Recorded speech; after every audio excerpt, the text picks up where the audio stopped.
As I go deep into my dhyan, I walk away from everything. Things that I can touch, smell, hear, smell, everything.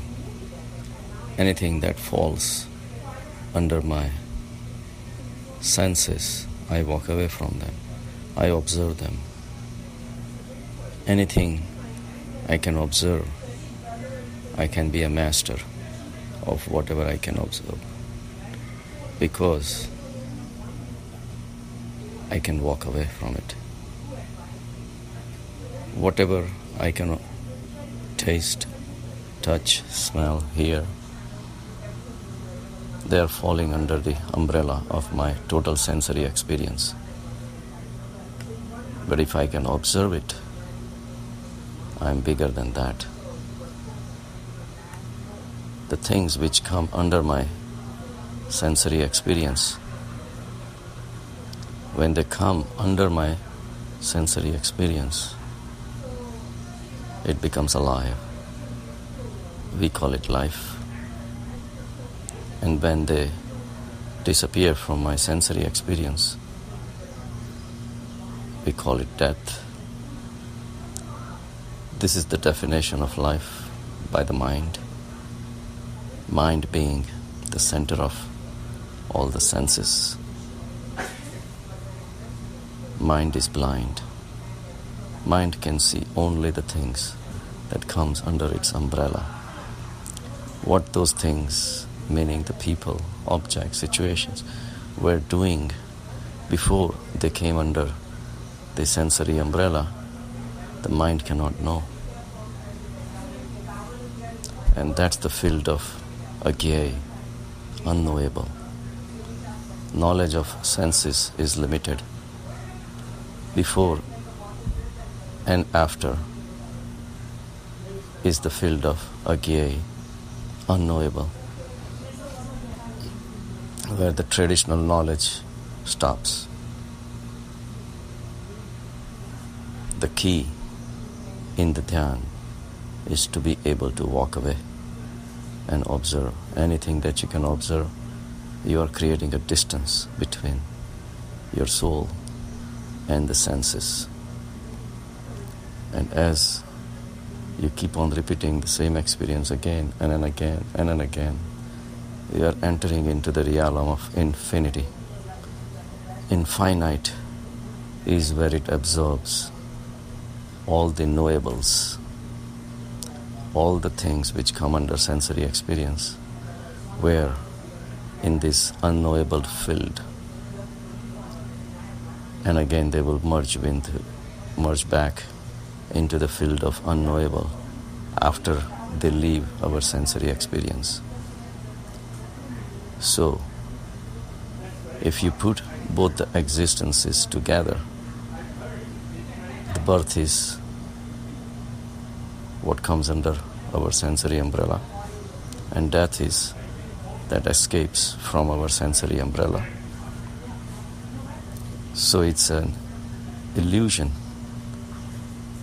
The birth and the death are illusions, things which are created can be destroyed, but creation and destruction is an illusion. If a baby is created, it did exist before, except we just don't have any access to it using our sensory umbrella. So when we walk away from these sensory experiences and experience the infinite bliss of the total consciousness, at that total consciousness level, birth and death and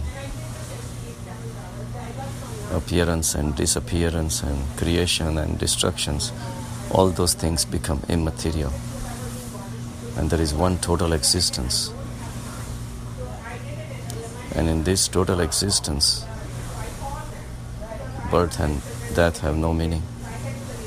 Just like the sun is rising, sun is setting, is only because of the rotation of our earth.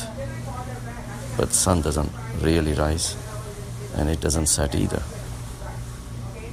It's because of our experience of rotations of the earth, we call it rise and set. But sun is exactly the same spot where it was before. So we live the life of illusions when we use our sensory umbrellas. So it's time to walk away from it through dhyan. Observe everything.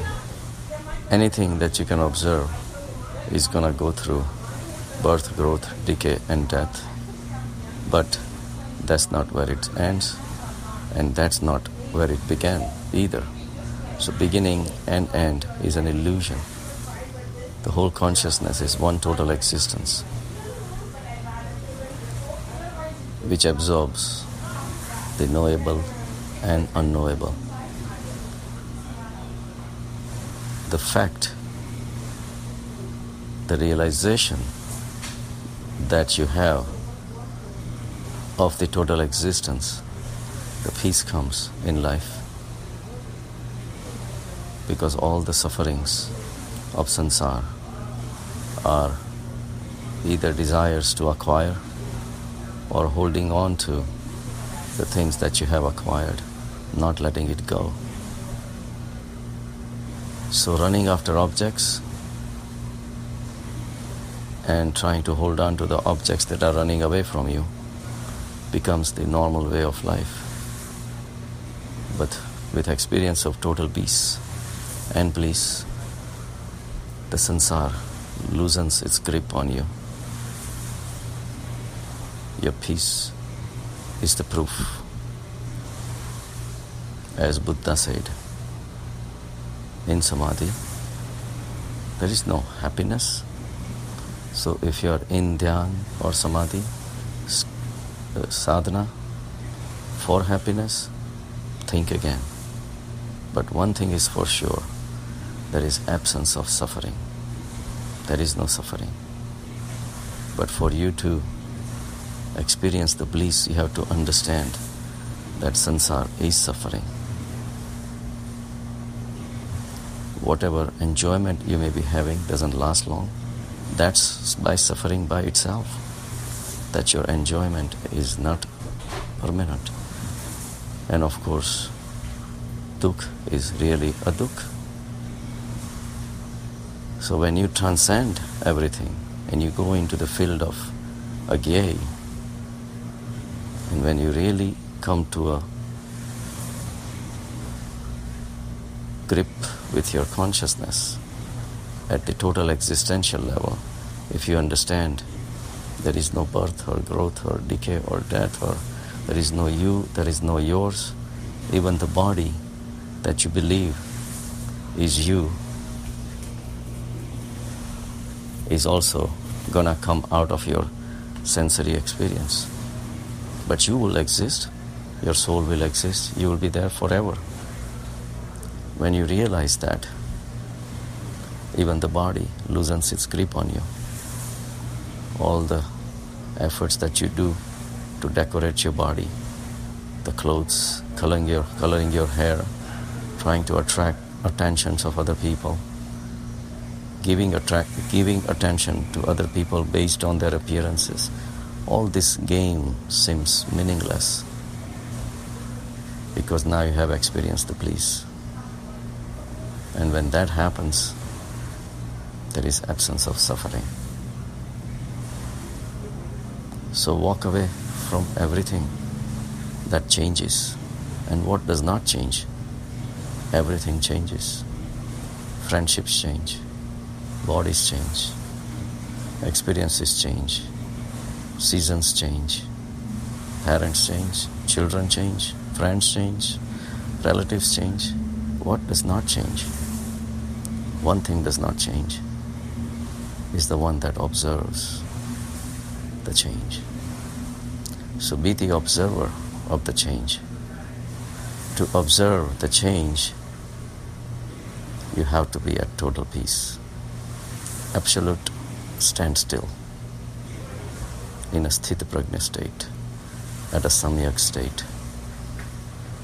That's the time, that's the way to appreciate the dance of life.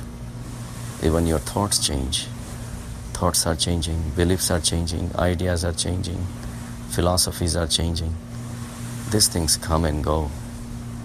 Same philosophy at one time made sense to you, at different time or different day, it doesn't make sense to you.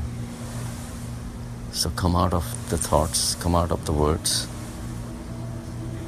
and enter into the kingdom of Aghyey, the unknowable, which you can only experience through dhyan. Have a good day.